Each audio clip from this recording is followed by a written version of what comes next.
Sanki artık anlata anlata sözün bittiği yere geldik. Her gün anlatıyoruz ama maalesef ne duyan var ne işiten. Kör ve sağır olmuşlar bize karşı. Yani evet, şu an sözde tedavi görüyor ama tedaviye tedavi deniyorsa artık bilmiyorum, diyecek bir şey bulamıyorum. Hastaneye götürdüklerinde bile ya, bu kanser haliyle iki tarafta torba takılı olduğu halde arabanın içinde bırakıyorlar, indirmiyorlar. 2 defadır götürüyorlar, aynı işkenceyi akşama kadar, sabah götürüyorlar, akşam getirinceye kadar elleri kelepçeli ve arabadan da indirmiyorlar. Zaten yaz olunca sıcak oluyor arabanın içi, kış olunca da buz gibi oluyor.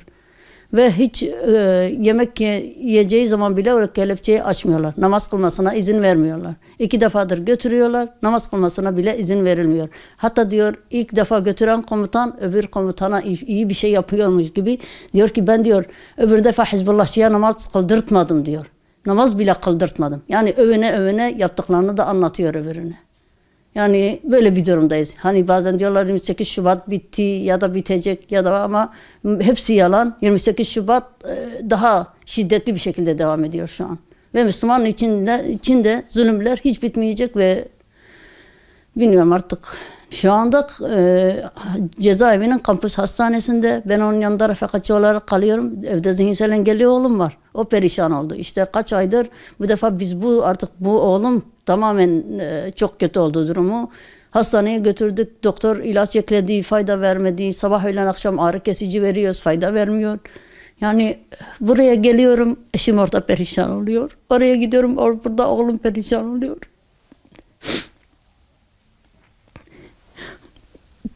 Bir iki gün gitmedim. Gittiğimde serum takmışlar. Affedersiniz, torbası patlamış, üstü başı hepsi idrar olmuş. Kendisi kalkıp yıkamış çamaşırlarını.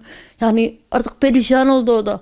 Ya bir Allah rızası için artık bu devlet bir şey yapsın. Yoksa oradan bir cenazenin daha çıkması onların hoşuna mı gidiyor? Artık yani ben ne yapacağımı bilmiyorum. Oraya gidiyorum.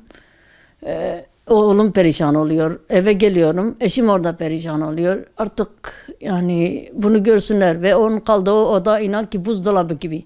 Çok soğuk. Hiç güneş görmüyor. Evet, yani evet, orası hastane odasıdır ama maalesef yani bir kanser hastası orada nasıl şey yapar?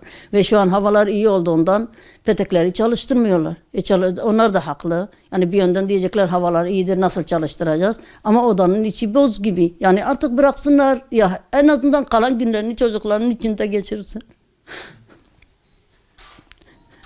Bir kanser hastası işte bizim Dünür de kanser hastası ve doktor ona devamlı demiş ki devamlı hani dışarıda temiz havada gezeceksin. Ama eşim tıkmışlar onu bir odaya. Sözde tedavi ediliyor ama ona tedavi deniyorsa diyecek bir şeyimiz kalmadı. Maalesef nerede bir uyuşturucu satıcısı, nerede bir hırsız, nerede bir birilerini öldüren, ne bileyim her şeyi yıkıp döken birisi varsa onları ne diyorlar, milletin içine salacaklar.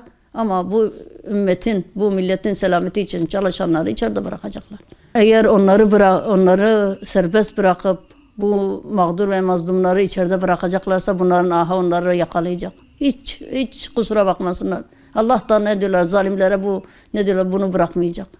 Ve Allah'ın vaadi de inşallah yakındır. Bilmiyorum, başka bir şey demiyorum onlara. Çünkü şimdiye kadar onlara dua ettik, onların arkasından çıktık ama maalesef hiç bizi görmediler. Hiç bize sahip çıkmadılar. Hiç bilmiyorum. Artık ne diyeceğimizi bilmiyorum. Yani sözün bittiği yerdeyiz.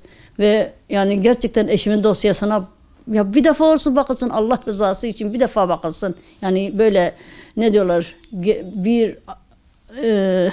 bir savcı, bir hakim baksın. Eğer gerçekten bu cezayı hak ediyorsa biz artık hiç sesimizi çıkarmayacağız ve orada ölsün. Hiçbir şey talep etmiyoruz. Ama eğer gerçekten bu cezayı hak etmiyorsa işte 19, işte 20. yıla girmek üzereyiz. Yeter artık bu çektiklerimiz. Çünkü belki onun ömrü buna da yetmeyecek. Belki ne diyelim, yeniden yargılanmaya da yetmeyecek. Ve artık yani öyle bir durumda ki belki sayılı günleri kaldı, belki sayılı ayları kaldı. Onu bir tek Allah bilir. Onun için de artık bu zulmün bitmesini istiyoruz. Ve herkese adaletin eşit şekilde verilmesini istiyoruz. Bizi kayırmalarını, bize torpil geçmelerini istemiyoruz. Öbür insanlara verilen haklar bize de verilsin. Ergenekon ve balyozdan balyozdan olan birisine verilen yerinden yargılama nedeni avukatının son mahkemede hazır olmaması. Benim eşimin de son mahkemede avukata hazır değildi ve yine cezası kesildi. Ama biz talep ettiğimiz halde yine verilmedi. Şeyden sonra bu 15 Temmuz darbesinden sonra hiç yeniden yargılanması için sizin Evet. avukat... Evet, maalesef avukat başvurdu ama red geldi. Red geldi çünkü o bakan kişi dosya üzerinden yine yani kararını vermiş. Hiç bir ayrıntı hiç şey yapmadan yeniden dosyada nasıl ceza verilmişse ona bakarak yeniden karar vermiş. Gerekçe söylemişler mi yoksa? Yok, yani zaten onlar da onlar dosyaya bakarak karar vermişler. Yani onlar dememişler bu gerçekten hak ediyor mu bir cezayı, hak etmiyor mu ona bakmamışlar. Dosya üzerinde bir inceleme. Evet, dosya üzeri yani dosyada ne yazıyorsa aynen onu uygulamışlar yeniden maalesef. Aynen o da kararı uygulamışlar. Yani baktığımız zaman onları yargılayan hakim ve savcılar eğer FETÖ'cü olmasa bile onların emrinde olan kişiler. Ondan sonra 9. daire herkes biliyor onların hepsinin FETÖ'cü çıktığı ve onların cezalarını da onaylayan o daire ve maalesef kimse bunu görmüyor ya da görmek istemiyor. Ben mektup yazdım, belki herkes gördü, herkes duydu Cumhurbaşkanı'na. Birçok kanalda yayınlandı, birçok gazetede yayınlandı ve maalesef Cumhurbaşkanımız da yani büyük ihtimalle görmüştür. Ama maalesef hiçbir cevap evet. Ne olumlu ne olumsuz. Biz CİMER'den yazdık. Yani bir CİMER'den yazdık. Aliye'den iadeli taahhütlü gönderdik ve ne diyeyim? Yani bir cevap vermeye bile tenezzül etmediler. Yani bırak ne iyi ne kötü cevap bile vermediler. Bizim isteğimiz artık bu zulmün bitmesi. Kayırmalarını istemiyoruz. Torpil de istemiyoruz. Ne bileyim bizde herhangi bir ayrıcalık tanınsın da istemiyoruz. Ama biz artık adalet istiyoruz. Yani nasıl öbür insanlara adalet veriliyorsa bize de aynısı verilsin. Başka hiçbir isteğimiz yok. Zaten bütün başımıza bu gelenlerin nedeni Müslümanların birbirlerine sahip çıkmaması. Yani biz 1,5 yıldır ben cezaevi hastanesinde kalıyorum. Maalesef yani solcular o kadar birbirlerine sahip çıkıyorlar ki yani açlık grevinde olanlar orada tutuluyordu ve onlar el üstünde tutuluyordu. Yani eşim kanser hastası olduğu halde yani hiç onlara gösterilen özen ona gösterilmedi. Onlara getirilen şeyler bize getirilmedi. Ayrıyeten onlara herkes sahip çıktı ve şimdi neredeler? Dışarı çıktılar. Çünkü onlar birbirlerine sahip çıktı ama Müslümanlar maalesef birbirine sahip çıkmıyor. Herkes diyor ki bana bir şey olmasın da kime ne olursa olsun. Ama bilsinler ki bir gün bu zulüm onlara da dokunacak. Çünkü Müslümandan başka kimsesi yoktur. Ve kafirler de hiçbir zaman Müslümanlara sahip çıkmazlar. Ve bize bu sahip çıkılmamasının nedeni de Amerika'nın arkamızda olmaması, Avrupa ülkelerinin arkamızda olmaması ya da başkalarının maşası olmamamız. Başka hiçbir şey değil. Eğer onlar FETÖ'cüler ya da başkaları gibi onların maşası olsaydık şimdi bize sahip çıkarlardı. Ama biz kimsenin maşası olmadığımız için bize kimse sahip çıkmıyor. Ve bir günde bütün bunların hesabını Allah soracak. O ses çıkarmayan Müslümanlardan da ve bu hükümetten de Allah hepsinden hesabını soracak. Hepsinin hesabını verecekler ve bunu da hepsi iyi bilsin. Evet, bu dünyada elimizde bir şey gelmiyor ama iyi ki ahiret var. İyi ki cennet ve cehennem var ve zalimler içinde yaşasın cehennem. Başka bir şey demiyorum.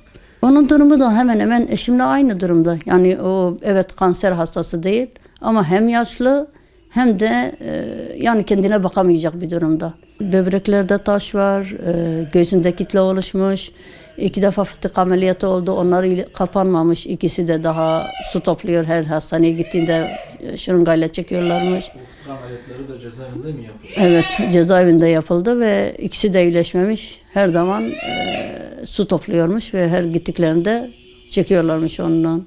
Ayrıyeten onda hepatit B var. Parkinson başlangıcı var. Yani bilmiyorum. Say bitmez. O kadar hastalık var ki onda da. Hem yaşından hem hastalığından dolayı tek başına kendine bakacak. Bakamıyor, hiç bakamıyor tek başına kendine. Ama maalesef şu an tek başına yani bir hücrede tek başına kalıyor. Yani bakıyoruz 28 Şubat darbesini yapanlar ellerini kollarını sallayıp dışarıda geziyor. Ama onlar mağdur ettikleri içeride hastalıkla pençeleşiyor. ne bileyim yaşlılıkla pençeleşiyor. Gençliğinin baharını orada geçiriyor ve kimseden ses çıkmıyor. Bu zulmün bitmesini talep ediyoruz. Çünkü eşim ne kimseyi öldürdü, ne kimseye bir zararı var.